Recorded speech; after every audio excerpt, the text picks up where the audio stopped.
E aí, turminha, tudo bem? Espero que vocês estejam bem. Vamos dar início aos nossos estudos depois das férias.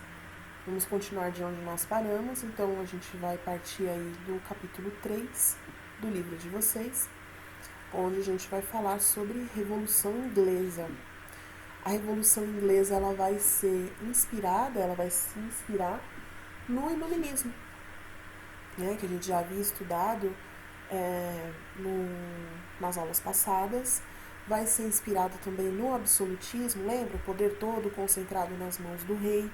Então, todas essas ideologias, todas essas formas de governo vão inspirar a Revolução Inglesa. A Revolução Inglesa ela vai ser formada por duas revoluções. A gente vai chamar de Revolução Inglesa ou Guerra Civil Inglesa. Por que Guerra Civil Inglesa? Porque vão ser duas revoluções que vão acontecer dentro da Inglaterra sem a participação de terceiros, ou seja, outros países não vão se envolver nesse conflito. Por isso que a gente chama de guerra civil, né? Porque não há participação de outros países, outras monarquias no caso. A Revolução Inglesa ela vai ser composta por Revolução Puritana e Revolução Gloriosa. Essas duas vão compor a Revolução Inglesa, que vai mudar o aspecto geral da política. Então a gente vai sair de uma monarquia absolutista para uma outra forma de governo. Mas vamos lá. Antes da Revolução, nós tínhamos uma monarquia absolutista. Essa monarquia absolutista significava dizer que o rei ele tinha todo o controle do poder nas mãos dele. Porém, na Inglaterra, existe uma característica que diferencia essa monarquia das outras, que é a criação de um órgão chamado parlamento.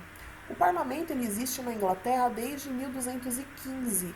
Ele foi instituído, ele foi estabelecido, ele foi feito, ele foi colocado como um órgão verdadeiro, como um órgão oficial, a partir da assinatura da Carta Magna. Que essa Carta Magna, esse documento, ela dizia que o poder do rei ele era limitado, então ele não podia fazer tudo o que ele queria, e aí ele iria governar em conjunto com o parlamento. Aí você vai dizer assim, mas você acabou de dizer que o rei ele era absolutista. Sim, só que da assinatura da Carta Magna até o início da Revolução Inglesa, tudo funcionou muito bem. O rei ia lá e governava junto com o parlamento. Então, se ele queria criar um projeto de lei, ou se ele queria estabelecer um novo imposto, ou cobrar a mais, cobrar a menos, enfim, qualquer decisão que ele tomasse, ele iria levar essa questão para o parlamento, e aí o parlamento ia votar se concordava com ele ou não. E aí eles dois governavam juntos, o rei e o parlamento.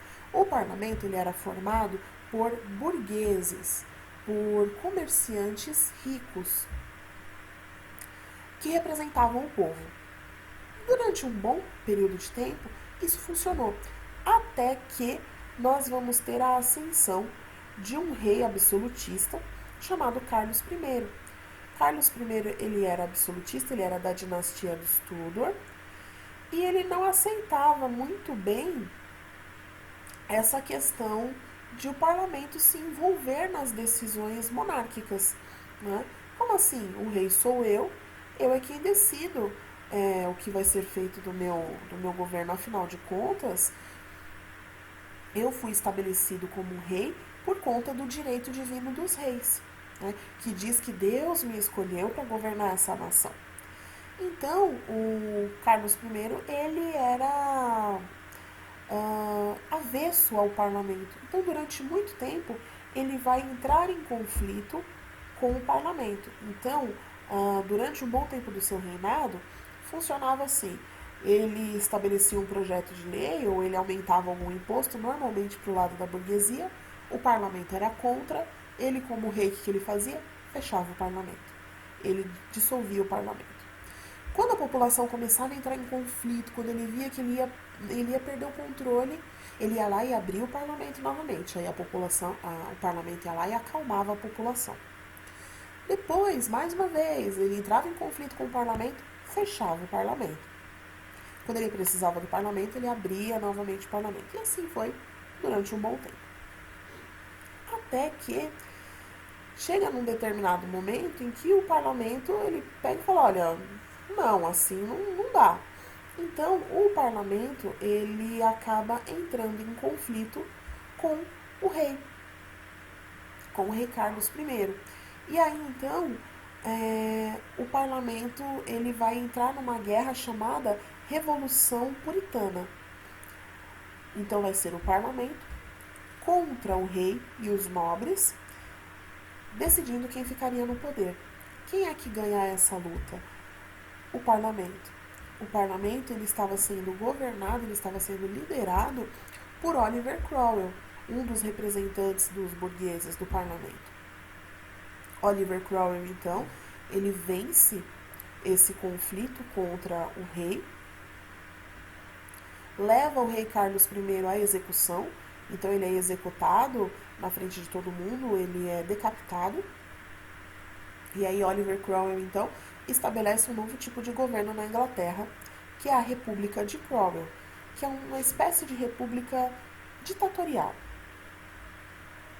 Durante o tempo todo de governo do Oliver Cromwell, ele se dá muito bem. Ele assina um documento chamado Ato de Navegação. Esse ato de navegação vai dizer que todos os produtos que forem transportados por via marítima só teriam autorização de serem transportados se fossem com navios britânicos. Isso faz com que a Inglaterra ganhe muito dinheiro